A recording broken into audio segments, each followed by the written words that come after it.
Olá pessoal, sou Thiago Pittini, drapple.com.br. Bem-vindos ao 139º Dr. Apple News, toda sexta-feira, com a ajuda de muita gente que eu não me canso de agradecer, o Antônio, o Sandro, o Gilberto, o Renato, o Fabrício, muita gente me ajudando com sugestão de pauta. E hoje também um abraço especial para o Eric Augusto e para o Walter Finato, que está sempre aqui assistindo e deixando um comentário aqui para mim, deixando um alô, um valeu, né? Muito obrigado a vocês.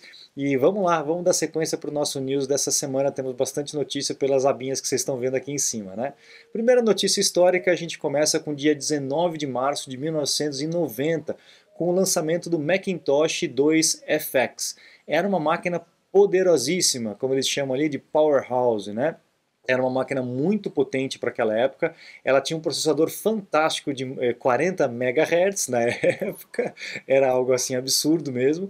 E só para vocês terem uma ideia com relação a preço, tem gente que fala que a Apple é muito cara. Aqui no Brasil, beleza, vamos comparar preço dos Estados Unidos, tá? Essa máquina começava com o valor de 9.870 dólares e poderia chegar até 12 mil dólares, dependendo da configuração que você fizesse para essa máquina. Então, se a gente for ver os preços das máquinas de hoje, a Apple diminuiu os preços radicalmente com relação às máquinas, né? Aqui no Brasil é outra história, são outros 500, né?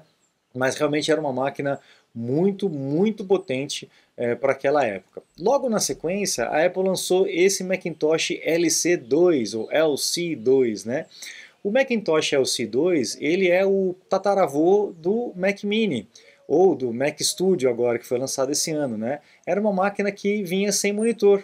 Então era uma máquina bem mais barata, também não tinha tanta especificação, não era tão potente quanto a outra, mas era uma máquina mais barata para ser comprada lá nos Estados Unidos do que as outras que a Apple vendia. Então, desde aquela época já tinha essa ideia de fazer uma máquina apenas a CPU, né, sem teclado, sem mouse, sem monitor, e vender por um preço mais em conta. E essa máquina foi apelidada pela turma de Pizza Box, né, e realmente parecia uma caixinha de pizza, né? Impressionante como a máquina vai diminuindo de tamanho, né? Hoje nós temos aí o Mac Studio, que, sei lá, deve ser um quarto desse tamanho, né?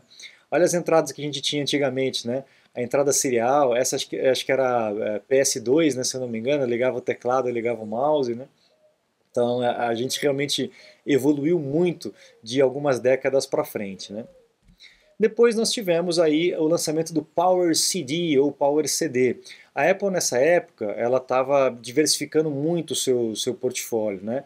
Então criando produtos assim, videogame, câmera fotográfica digital, uma coisa meio esquisita, né? Mas lançou esse Power CD que fez muito sucesso na época. Por quê? Porque é um drive de CD externo que você pode ligar no que você quiser. Você poderia ligar numa televisão, dava para ligar no computador, dava para ligar também numa caixinha de som. Então ele era realmente muito versátil, né? Ele até tinha aí um visorzinho aqui para você poder fazer o controle através dele, e foi um produto que vendeu pra caramba, por incrível que pareça, vendeu pra caramba esse Power CD naquela época. Muito legal, né? Muito legal. Tem gente que não sabe que a Apple fez videogame, que a Apple fez câmera fotográfica digital, mas fez. Naquela época a Apple estava diversificando pra caramba. E também a gente tem aí em 20 de março de 97 a Apple lançando aí o 20th Anniversary Mac, que era um Mac específico, né? Ele foi desenhado todo para essa data especial de 20 anos de aniversário do Mac. Então nós temos aí uma máquina completamente futurística, né? Até para hoje em dia é uma máquina bem futurística, com um painel de LCD curvo e tal, o negócio, e o Power CD aqui ao centro, né? O Power CD já embutido na máquina, ele abria assim, né? Como se fosse uma língua. Era algo assim bem diferente. Até hoje é algo bem diferente, né? Olha lá como é que era a máquina. Realmente bem legal. Não foi uma máquina que vendeu muito porque não era para isso mesmo, era uma máquina para colecionador, uma máquina de luxo para colecionador, para justamente comemorar o aniversário de 20 anos do Mac, né? Agora, uma última notícia histórica que eu vou mandar para vocês é o dia de 18 de março de 91, quando Steve Jobs casou com a Laurene Powell, essa mulher aqui, a esposa dele, né? E tem uma história interessante, quando eu estive lá nos Estados Unidos, eu passei na frente da casa dele, né, nas duas casas dele, na garagem onde começou, que inclusive eu tenho um vídeo aqui no canal, vocês podem colocar aí Dr. Apple California, que vocês vão encontrar o videozinho Ainda eu visitando as duas sedes da Apple e a casa, a garagem onde tudo começou, mas eu também visitei, eu não botei no vídeo, mas eu também visitei a casa onde ele viveu os últimos dias dele, né?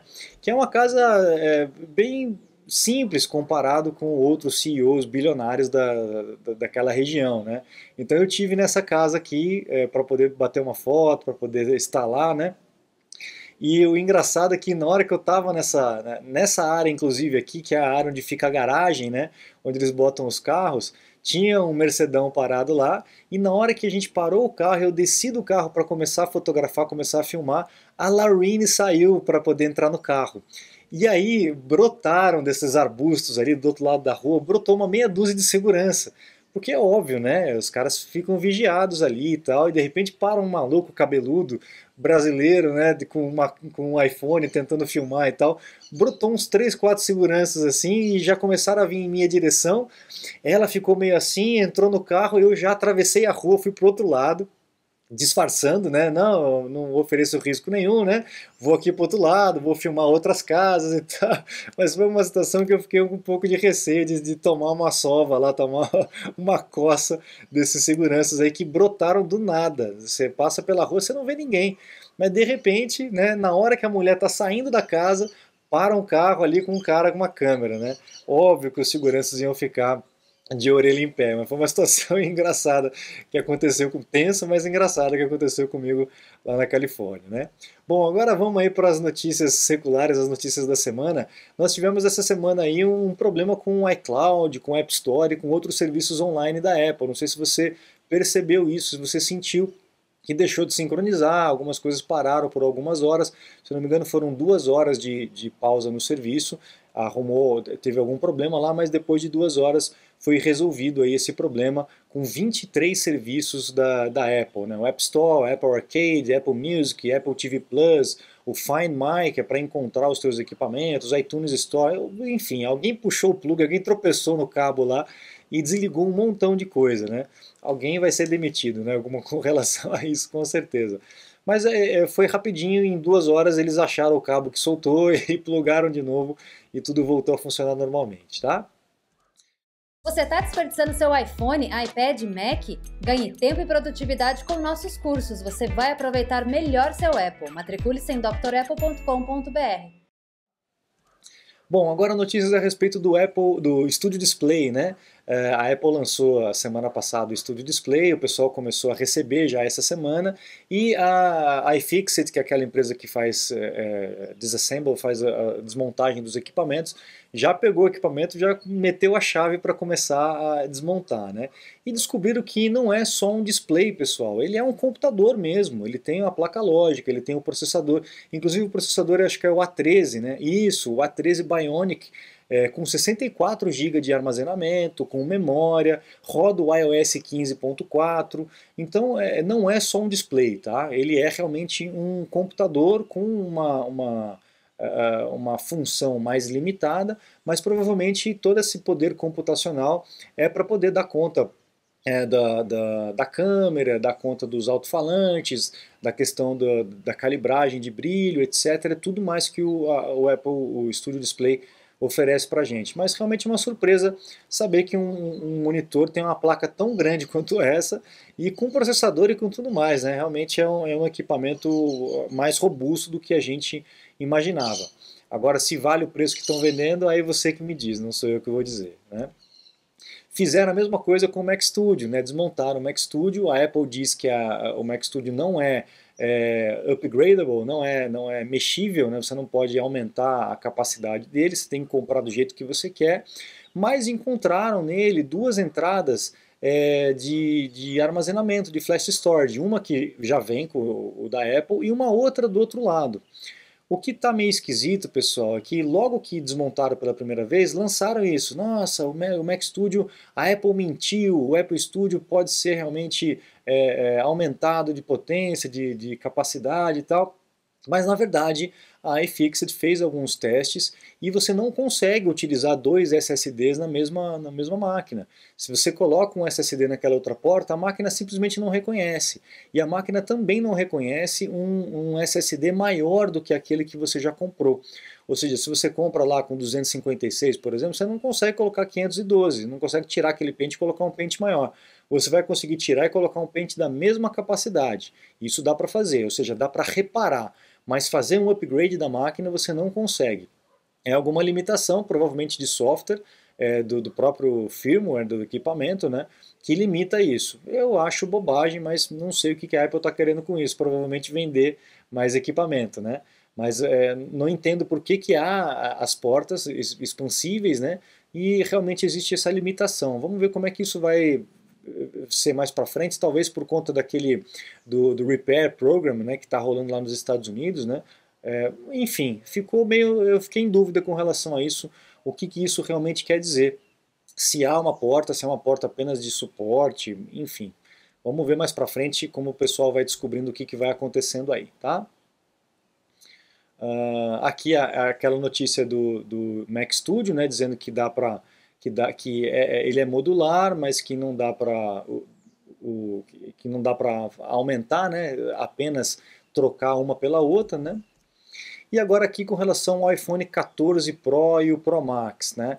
A gente viu aí essa semana rodar pela internet um blueprint, né, um esquema do que seria esse iPhone 14 com aquele visorzinho, com a lente em formato de pílula, né, não vai ter mais aquele notch grandão na parte de cima. Talvez isso só para o modelo Pro, o modelo 14 normal não teria, e o que eles estão dizendo é que o bump da câmera, essa lombada da câmera aqui, é um pouco maior do que as versões anteriores, e a espessura dele também é um pouco maior, então ele no geral ele é um pouco mais espesso do que as versões anteriores. Será que isso vai trazer uma bateria mais forte ainda? Tomara, né? Porque bateria nunca é demais, né? Eu abro mão de um iPhone tão fininho para ter uma bateria mais durável, uma autonomia maior de bateria. Quem divulgou esse esquema aí foi esse Max Weinbach. Gilberto, se eu falei errado aí, você puxa minha orelha no comentário, tá bom? Muito obrigado. E vamos aguardar para ver o que vai acontecer com relação ao iPhone, mas além do iPhone 14 já tem a notícia do iPhone 15, o iPhone 15 Pro. Esse aqui, eu não sei se foi o Dielec, acho que foi a Dielec, né, que comentou a respeito disso, que talvez no iPhone 15 já tenhamos os sensores sob o display, na parte de baixo, sem notch, sem pílula, sem buraco nenhum, e a gente talvez nem notaria a presença de sensores ali por debaixo do display.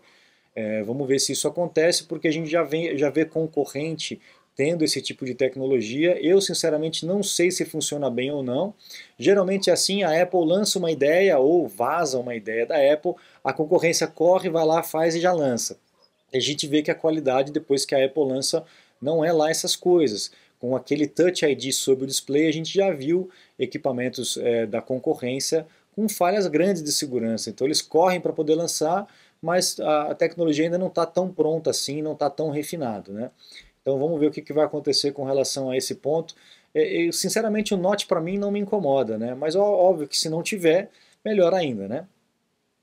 Bom, o Mark Gurman está dizendo aí para gente que com relação ao MacBook Air ele realmente está atrasado, era para ser lançado no começo desse ano, talvez junto com o Mac Studio, mas não veio, né? A Apple está com muita coisa para lançar esse ano. A gente teve o problema da pandemia que atrapalhou toda a cadeia. Agora temos a guerra também, que também vai atrapalhar toda a cadeia, né? Então vamos ver o que vai acontecer. Talvez nem venha para esse ano, mas o pessoal empurrou para a segunda metade de 2022 um MacBook Air redesenhado, tá? Com uma carcaça nova, um design novo, e o MacBook Pro também com as atualizações normais que todo ano a gente tem. Vamos ver o que vai acontecer. Uma das notícias aí do MacBook Air é que talvez ele venha com 15 polegadas pela primeira vez. O MacBook Air sempre teve 13 polegadas e no começo tinha 11 também polegadas, né? Aquele pequenininho, bem charmosinho, mas agora a gente só tem de 13 polegadas e pode ser que tenhamos um MacBook Pro de 15 polegadas. Talvez ele nem se chame mais MacBook Air. Talvez ele nem se chame mais MacBook Air. Talvez a Apple tire o MacBook Air e fique só MacBook e MacBook Pro. Assim como a gente tem o iPhone e o iPhone Pro, né? Então vamos ver se a Apple vai alinhar os nomes aí com relação a isso. Uma outra notícia muito interessante, provavelmente só para os Estados Unidos nesse começo, né, que seria a assinatura de Macs. A gente já tem assinatura de iPhone, então você paga um valor, acho que é $30 ou $50 por mês, se eu não me engano, e todo ano a Apple manda um iPhone novo para você. Olha que beleza, você não precisa ficar se preocupando em trocar. Inclusive você recebe antes de todo mundo. Então você vai pagando essa mensalidade e todo ano você vai ter um iPhone novinho na sua mão. A Apple está preparando o mesmo serviço, né, é um rumor, está preparando o mesmo serviço para Mac. Então todo ano você ter um Mac novinho, olha que legal, e quanto que será que isso vai custar? Aqui no Brasil eu não quero nem saber quanto isso vai custar. Vai ser uma cacetada gigantesca, né? Nem a assinatura de iPhone pegou aqui no Brasil por ser tão caro, né? Vamos ver como é que vai ser isso. Tivemos essa notícia interessante, né, de um camarada de que há 10 anos, há mais de uma década, ele trabalhava na Apple e o cara estava ali surrupiando ali a Apple e completou uma fraude aí que o pessoal está calculando de mais ou menos uns 10 milhões de dólares. Olha só, ele trabalhava no setor de supply chain, né, de compras da Apple, e ele fazia um monte de esquema lá, associado com outras pessoas, mas dois camaradas aí estão sendo processados com relação a isso. Então comprava e não entregava, desviava a peça, enfim, um rombo aí de mais de 10 milhões de dólares, mas o cara foi pego. Vamos ver o que vai acontecer com ele. Lá nos Estados Unidos não tem muita brincadeira com relação a isso. Não tem esse prende e solta, não tem saidinha, não tem liberação de tribunal, né? Vamos ver como é que vai acontecer com esses três camaradas aí.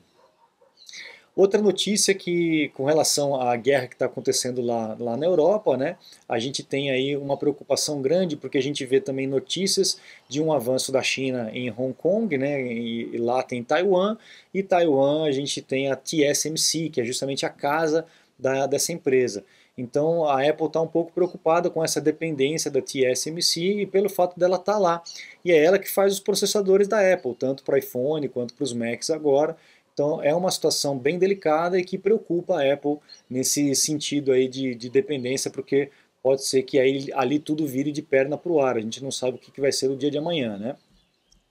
Agora as notícias de patente que a turma gosta tanto, né? A Apple ganhou, né? Foi registrada uma patente aí com relação ao fingerprint, ao Touch ID sob o display, então pode ser que tenhamos aí ainda um iPhone com sensor de digital sob o display, né? Sem o botãozinho Home, porque é uma leitura um pouco mais dificultada, porque tem outras camadas por cima, e inclusive nessa patente específica dá para fazer a leitura mesmo que o dedo não esteja completamente encostado na superfície, ele consegue fazer leitura por ângulo. Então esse é o Ming Chi Kuo, nosso oráculo aí trazendo essa informação, e que pode ser que venha mais para frente, que tem essas duas possibilidades, tanto o Touch ID quanto o Face ID, talvez as duas combinadas, né, para você poder desbloquear o teu equipamento. Nessa nova patente que eu trouxe para vocês, a gente tem aí o patente para o relógio, né?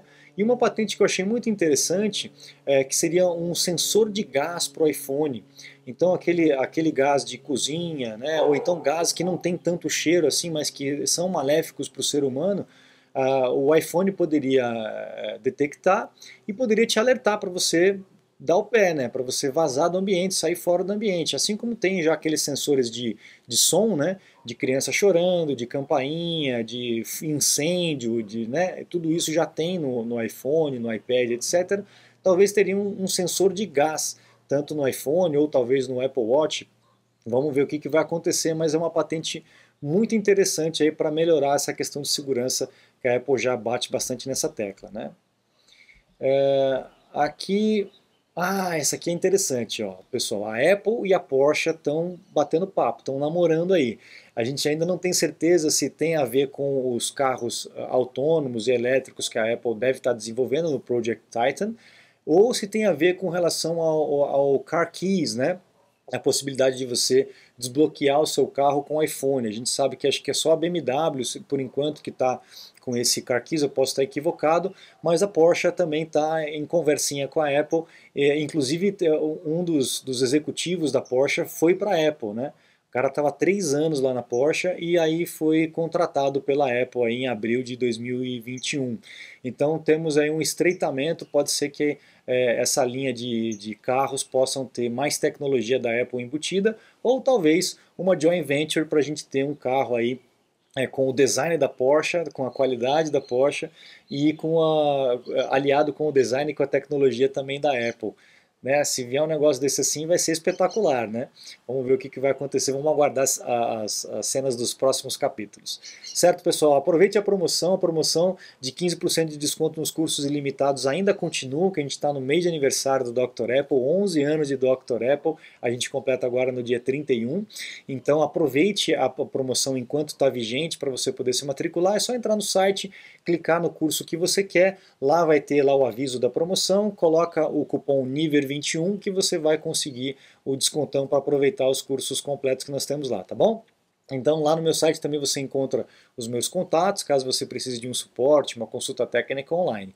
Eu fico à disposição de vocês, pessoal, bom final de semana, muito obrigado, um grande abraço e até a próxima, tchau, tchau.